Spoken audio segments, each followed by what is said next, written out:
Did you know Scajaquada Creek is 13 miles long and begins in Lancaster? Did you also know that there are sections of it buried, including under the Walden Galleria Mall?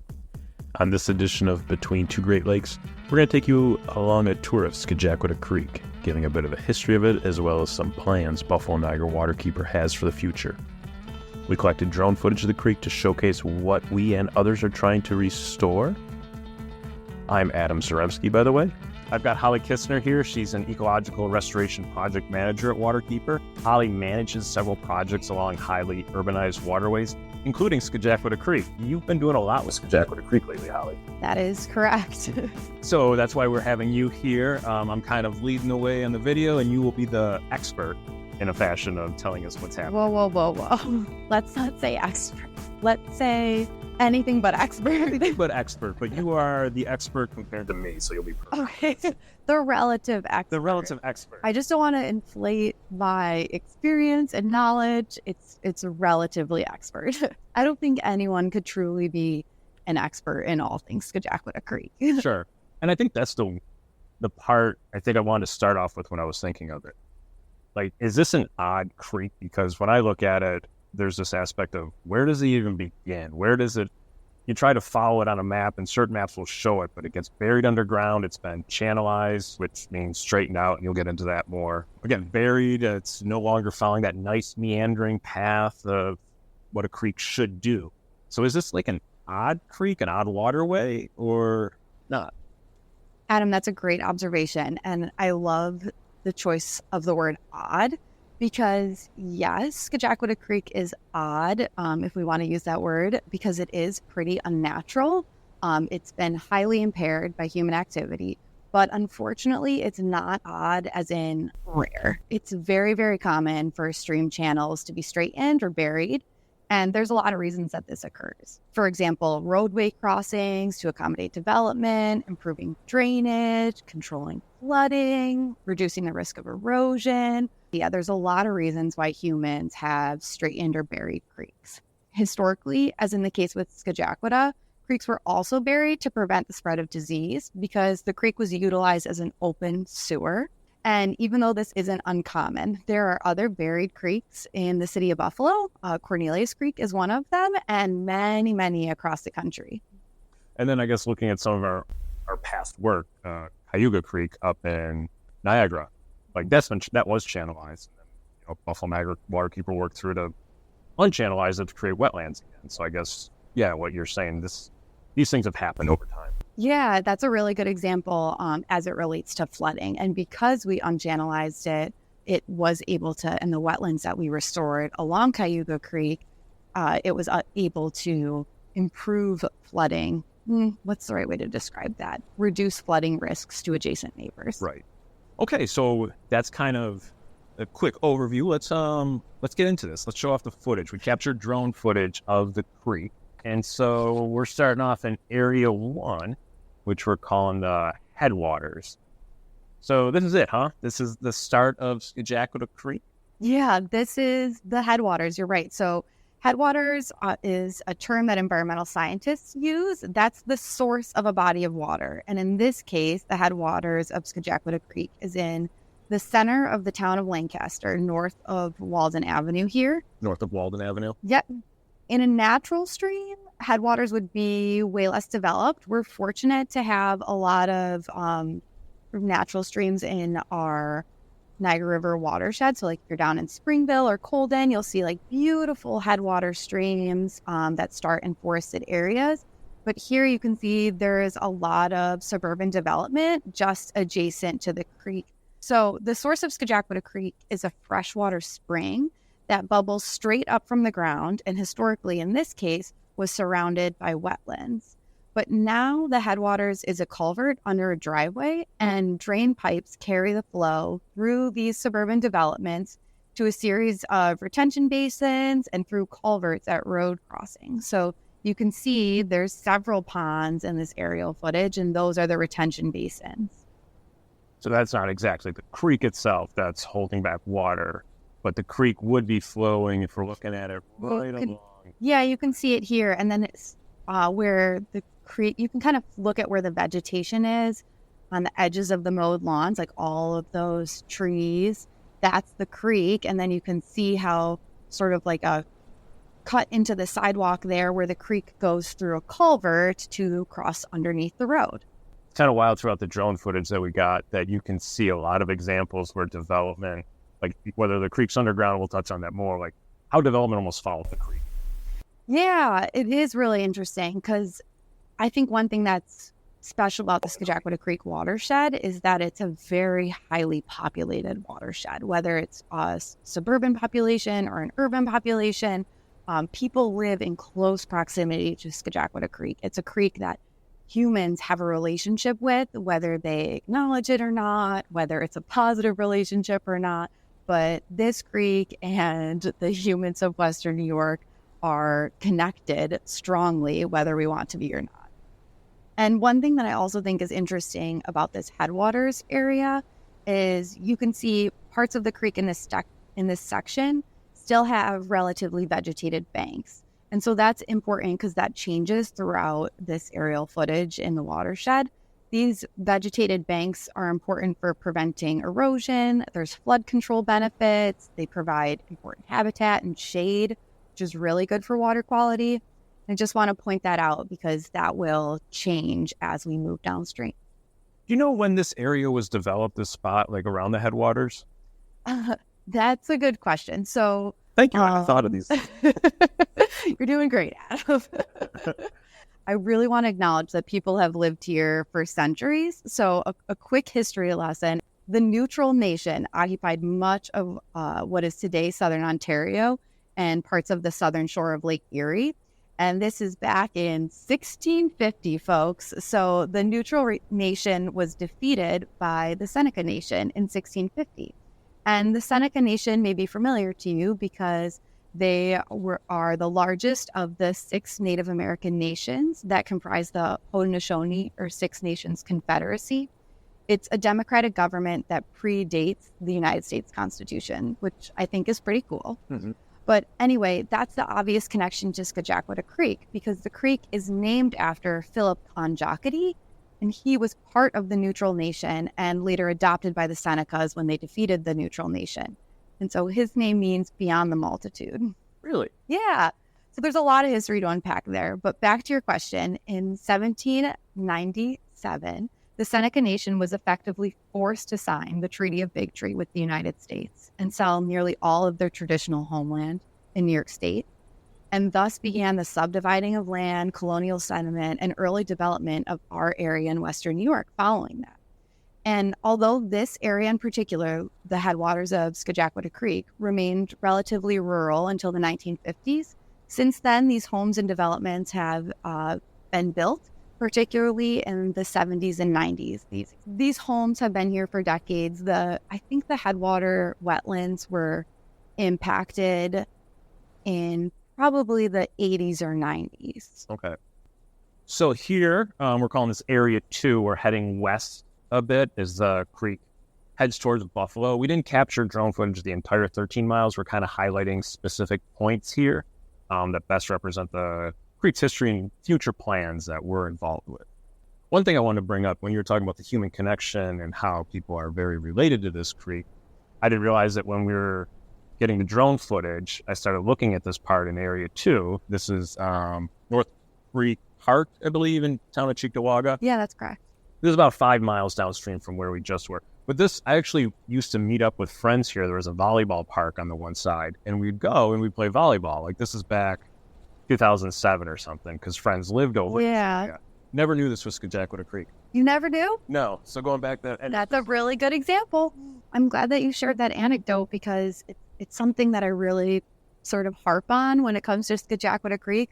I always am saying to people, you have a relationship with this creek, whether you realize it or not. And we'll talk about some of the more popular, recognizable areas farther downstream. But even up here in North Creek Park, that's awesome that you have a connection. And related to that, what I think is significant about this area and why we chose it as an area to highlight as part of this drone footage is you should notice how close Scajaquada Creek is to people's homes in this footage, how it's sandwiched between these two streets and how it goes under two bridges. Development adjacent to the creek in this area between the 30s and 60s made residents susceptible to extreme flooding along the creek, and it also destroyed Scajaquada Creek's wetlands, which had flood control benefits. So it's my understanding that the creek was straightened here, and the area next to the creek is almost mowed right to the edge as part of a flood control project. So this very straight channel and lack of plants and trees is unnatural and not healthy for the creek.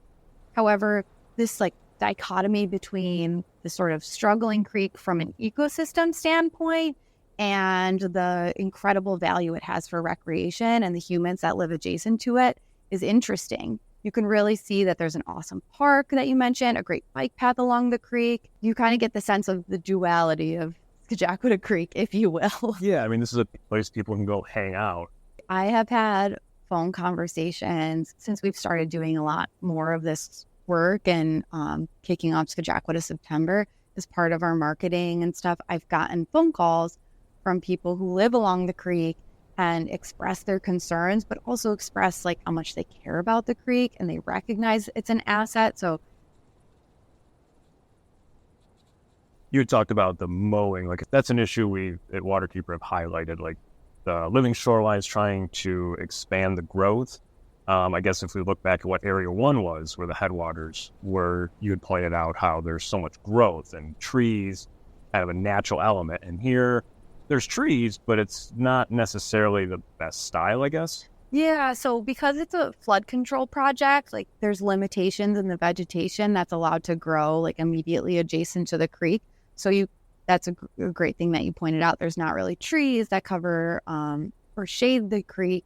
And trees offer a lot of benefits when they're on the shorelines of creeks. Mostly the shade provides a cooling effect and that's really good for water quality because high water temperatures can impair water quality. And it also provides habitat too.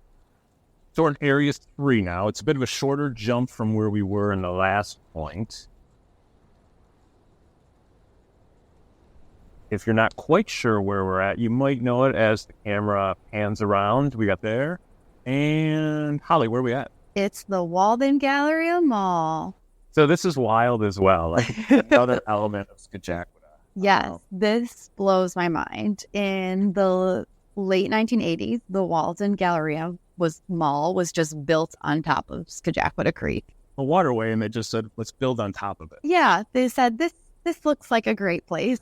And it's so sad because the construction of the mall destroyed a lot of the remaining wetlands and floodplain acreage in Cheektowaga, which destroyed habitat, stressed water quality, and increased flood risk. I think this is interesting because when you drive on the on and off ramps from the highway to get to the mall, you see those kind of ponds along the road. Those are stormwater detention basins that were designed for 500-year storms. So that's an artificial man-made solution to compensate for the jobs that the wetlands did before the mall was built. So there were wetlands, they develop, they lose the wetlands, and they know there's going to be water flooding and issues, so they design their own non-wetland wetland. Yeah, basically stormwater detention basins, but non-wetland wetlands, yeah. So it just flows right under this parking, the building there. That's just when you're parking at the mall, you are parking on top of Scajaquada Creek. So there's the creek on the left there, kind of camera's tilting a little bit. On the top part would be the creek, Scajaquada. What's this thing flowing in? So I think that's a tributary to the creek. The creek has several tributaries that experience similar stressors to the main stem. So I think that's one of them. Okay. You can see that it's also culverted there and under the road and buried. So it's just something else, it's not Scajaquada, but it's just another creek flowing in or just waterway. It's a tributary to Scajaquada. They're definitely related. But all that's where the creek's under. Yep. It is super wild.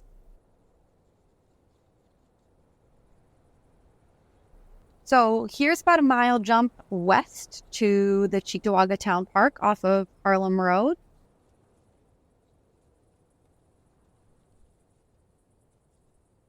We have some big projects starting in this area. We announced something with the Army Corps of Engineers with Buffalo recently. Yeah, it's very, very exciting, actually. So this section of the creek is part of a U.S. Army Corps of Engineers flood control project. Look at how straight it is. This section experiences all the ecological challenge I mentioned previously due to being straightened and channelized, but there is hope because Buffalo Niagara Waterkeeper just signed an agreement in July with the Army Corps of Engineers in Buffalo, and they are going to conduct a feasibility study to evaluate opportunities for ecosystem enhancements and improvements along the creek. I can't overemphasize that this is once in a lifetime.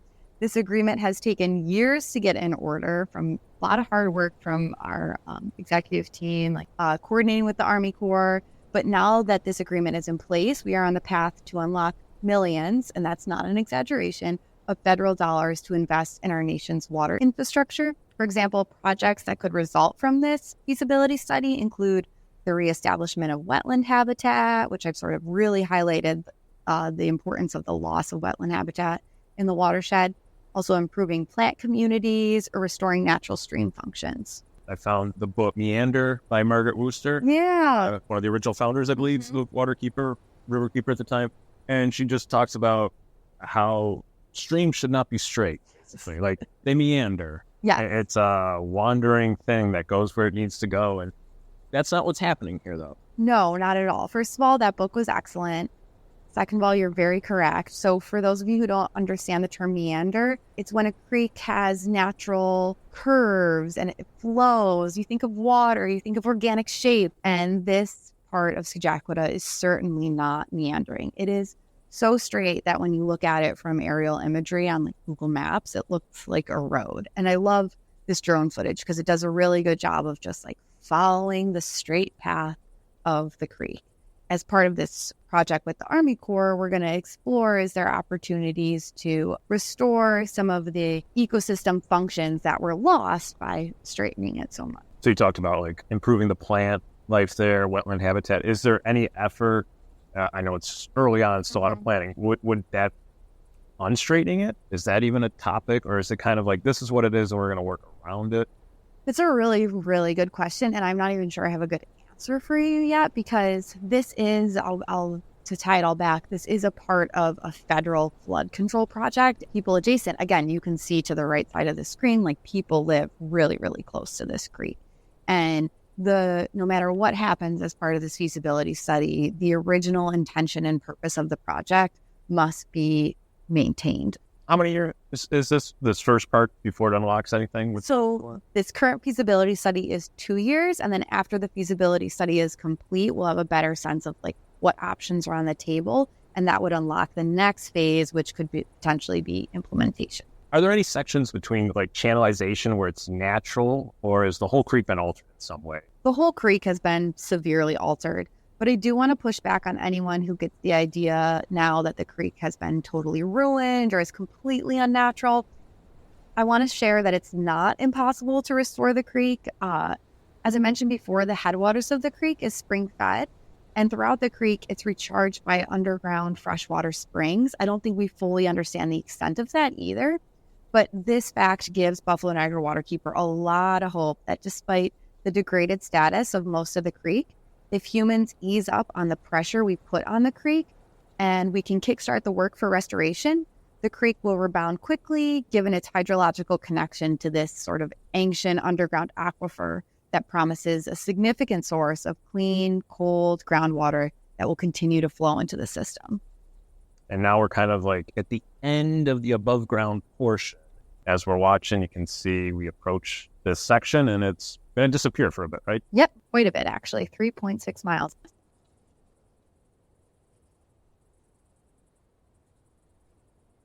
So yeah, we're at Area 5 now. We've jumped forward. Where are we at, Holly? We're at Scajaquada Street and Northumberland Avenue, aptly named Scajaquada Street, I may say, on the east side of Buffalo. So as we were sort of saying, the creek flows downstream from that flood control project we just jumped from in Cheektowaga, and it reaches the city of Buffalo border, where it's buried for about 3.5 miles underneath the east side of Buffalo. And that's because in the mid-1920s, it was considered a nuisance. How's it get to become a nuisance?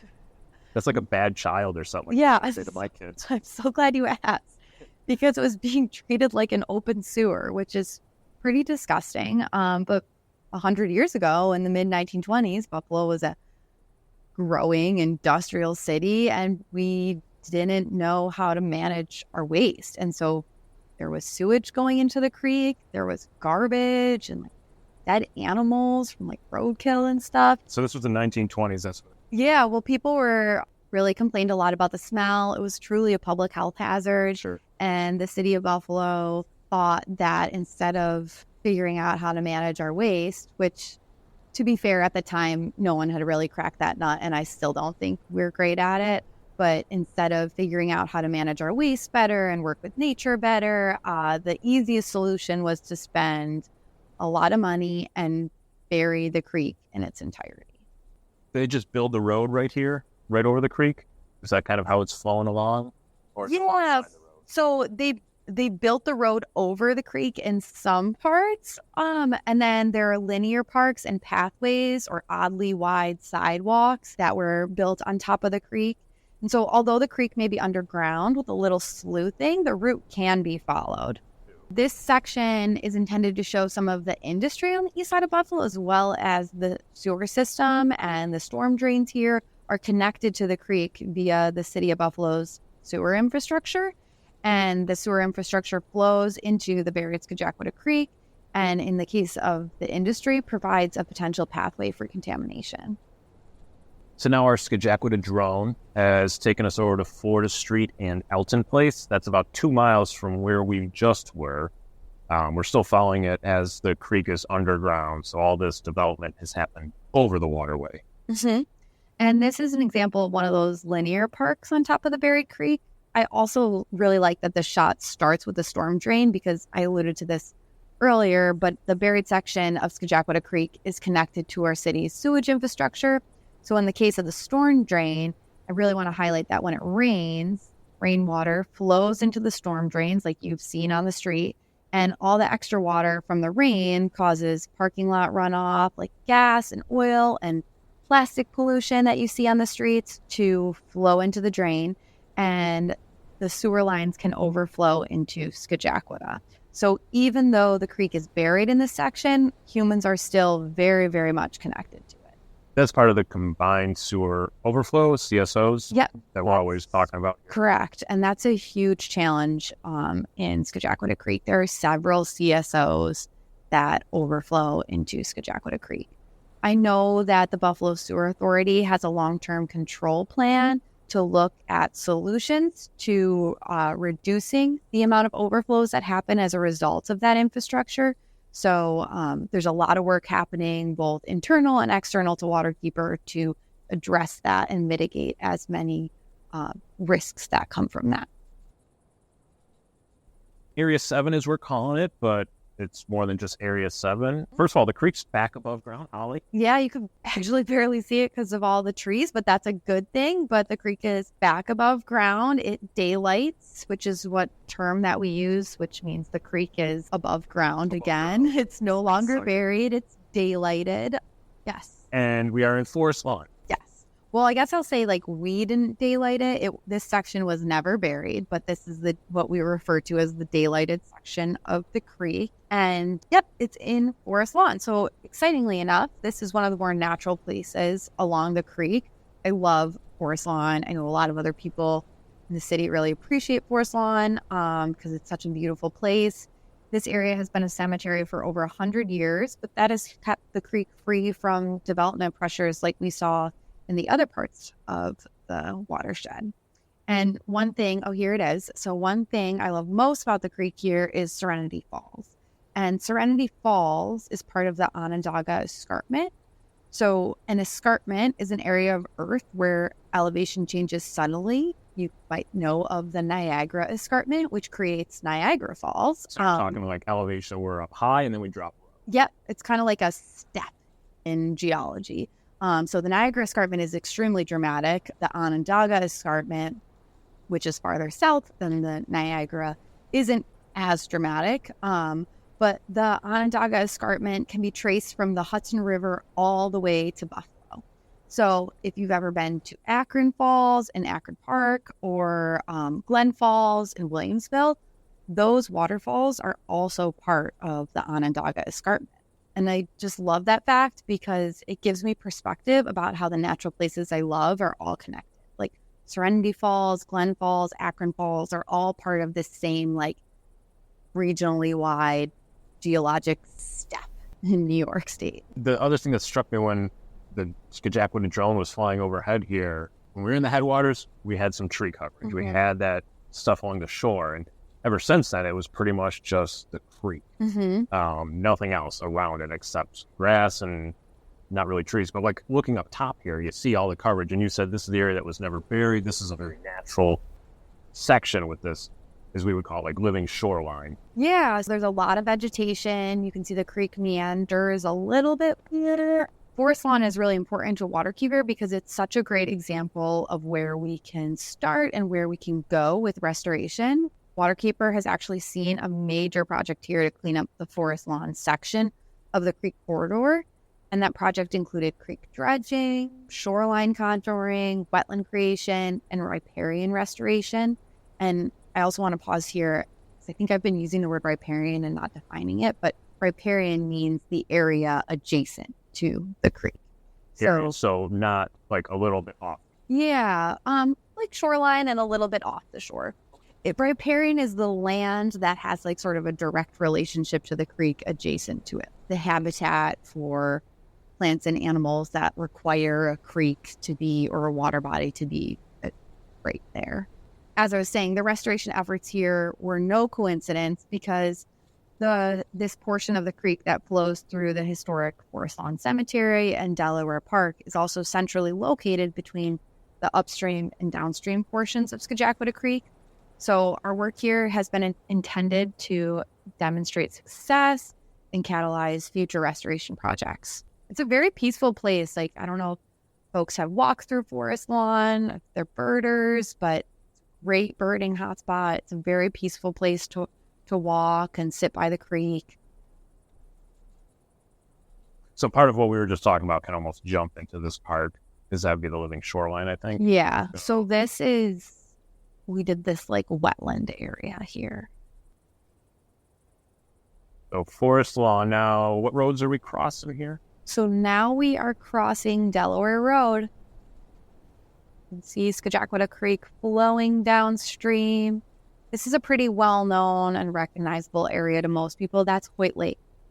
So my question, you look at it, the two together, and when you're trying to follow Scajaquada along, do these mix? Does Hoyt Lake and Scajaquada Creek mix at all? I mean, just look at how close they are. Yeah, they are. And they used to actually be connected. Hoyt Lake was just a wider part of Scajaquada Creek.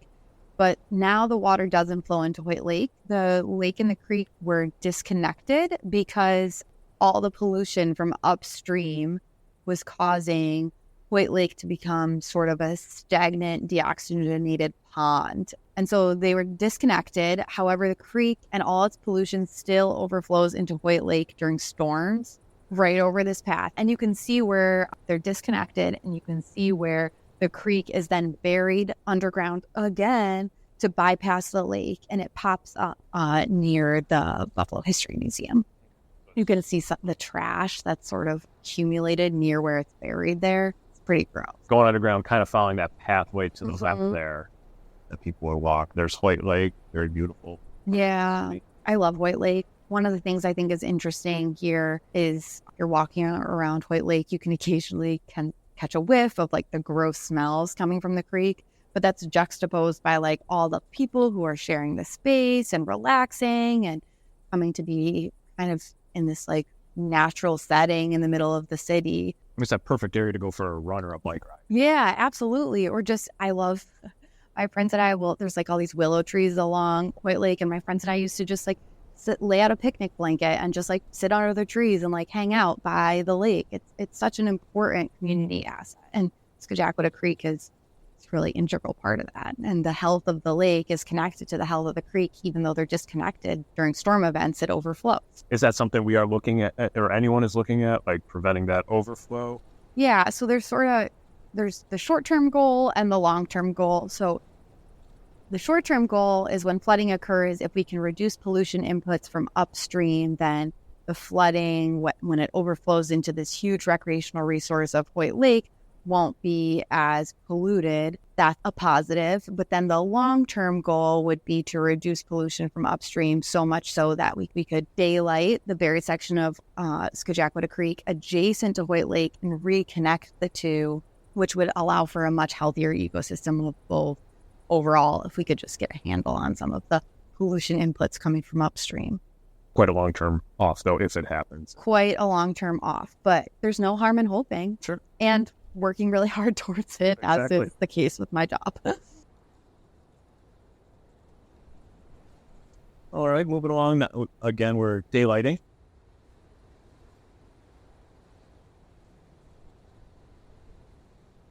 And there's McKinley High School, west of Elmwood Avenue up there, and the Jesse Kriegel pathway. Mm-hmm. People can walk right along the creek there.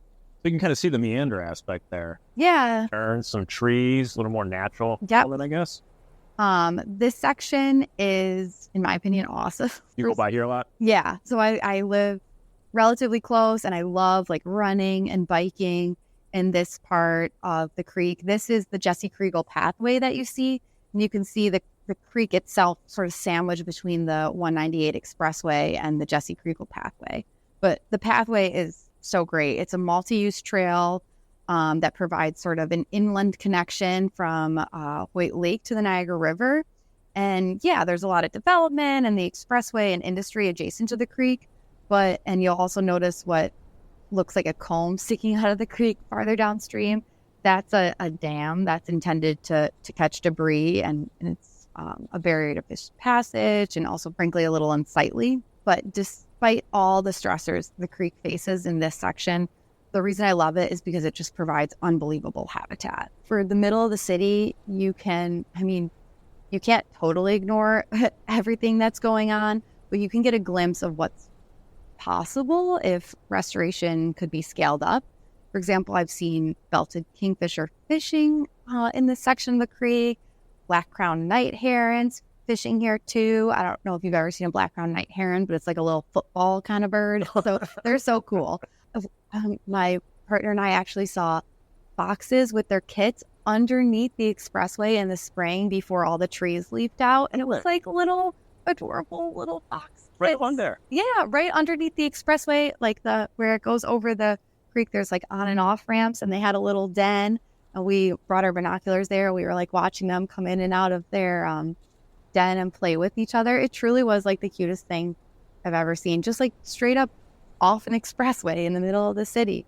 So it's a really, really special place in the middle of the city that's very near and dear to my heart. It's just the whole creek, to me, part of the reason why I love working on it, and I hope will be rewarding in a decade, is that it's a really resilient system. Like, I think we spend a lot of time talking about all the things that are wrong with the creek, all the stressors the creek faces, all the ways we've made mistakes and humans impact the creek. But despite all that, there's still entire ecosystems and wildlife and little fox kids and beavers and trout and cool birds living in the middle of the city. And I can't say how much I appreciate that.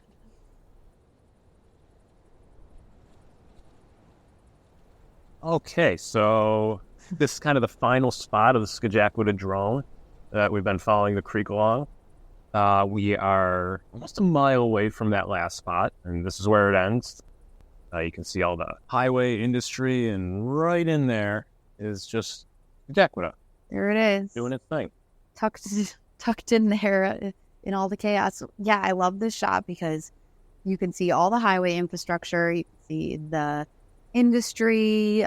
You can see Black Rock Canal. You can see Unity Island, the Buffalo Sewer Authority, the Peace Bridge is all the way to the left there, and then the Niagara River. So you just really get a sense of place, like what this creek is kind of in the middle of. Creek flows. It's going to continue. It's flowing downstream, reaches the mouth. Mm-hmm.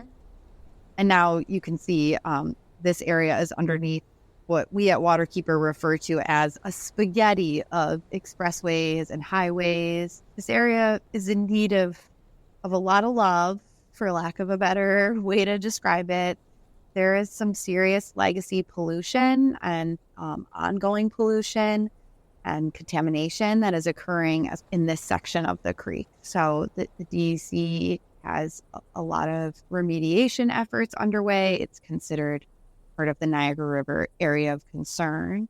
So if you're familiar with the area of concern program, it's an international program that looks at the toxic hotspots both in the United States and Canada, across the Great Lakes. So the Buffalo River is an area of concern as well. And so the lower Scajaquada Creek is part of the Niagara River concern. Ollie, if I can, for me, we've got, let's see if I got this.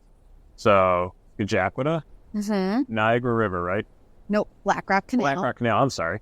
Okay, so here's the Black Rock Canal, and then this is the Niagara River up here. That's the Niagara River. Okay. So, mouth of Scajaquada, Black Rock Canal. This is the Scajaquada, what we call the Scajaquada Spur. You can see all the green in that area there, and all that green is algae, which to me looks like a pretty stressed out ecosystem. I imagine the water might be more stagnant there. There's not a lot of vegetation covering it, so it's probably really warm. And I know there's a lot of pollution inputs there. So that's potentially what's causing that big algae bloom. That's our Scajaquada drone footage for the day. Holly, do you have any final thoughts? Yeah, I just really want to communicate to folks, and if there's nothing else that you take away from this, that despite the creek's impairments, it's such an incredible resource for our community, and it really hosts a resilient ecosystem. So I hope this brings people's attention to the reality of the challenges that the creek faces, while also providing an opportunity for folks to dream about the potential of a restored future and appreciating the creek for what it currently provides. Well, thank you, Holly. Thanks, Adam. Thanks for having me. And thank you all for listening. Before you go, I just want to remind everyone, contributions from individuals are what make this work possible, what Waterkeeper is able to do on a day-to-day basis. For every dollar raised, Waterkeeper leverages it tenfold through securing grants and other funding to help deliver over 60 projects and programs each year. Donor dollars support our efforts to research and monitor our waterways, design projects, advocate for good policies, and even construct habitat and access improvements. These efforts in turn create a significant economic and environmental benefit for our community. In some cases, like our Buffalo River restoration, it has been shown to create a 40-to-1 return. So whether you can give $5 or $5,000 or more, please know your dollars stay local, will be multiplied, and will help make change in our waters and community. Many thanks again to Buffalo-based band Snowbelt for their intro and outro music in this episode. You can find their music and latest album, Norris Avenue, on all streaming services. Check them out. And thank you again for listening. Be well and do good.